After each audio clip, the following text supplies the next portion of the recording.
Free market economy basically laissez faire principle के उसूल पे काम करता है कि जिसमें मार्केट फोर्सेस आज़ाद हैं, वो अपनी मर्जी से कोई भी चीज़ बनाएं, कोई भी चीज़ बेचें। कि मल्टीनेशनल कंपनियां हैं वो दुनिया में जहाँ से कुछ भी निकालें, कुछ भी पैदा करें, कहीं भी बेचें। यूरोप में अगर एक चीज़ की ज़रूरत है तो वो निकाल कर जाकर इंडिया में बेचेंगे, चीन में बेचेंगे, जहाँ से प्रॉफिट ज़्यादा आता हो।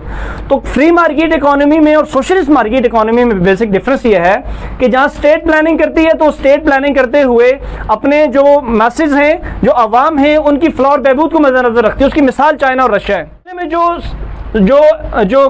फ्री मार्केट इकोनॉमी है उसमें मार्केट फोर्सेस मुनाफे के असूल के लिए वो प्रोडक्शन भी हासिल करती हैं, डिस्ट्रीब्यूशन भी करती हैं, वो तबादला भी करती हैं और वो चीज़ों को बेचते भी हैं आगे।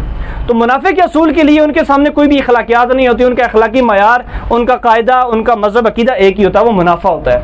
तो ये जो फ्री मार्केट इकोनॉमी है, ये दुनिया में जो सबसे बड़ी मईशत आज समझा जाता है अमेरिका, वो इसका सरखेल है। और तमाम सरमायादाराना ममालिक, सब के नाम लेना ज़रूरी नहीं है, वो सारे के सारे फ्री मार्केट इकोनॉमी के असूल पे काम करते हैं।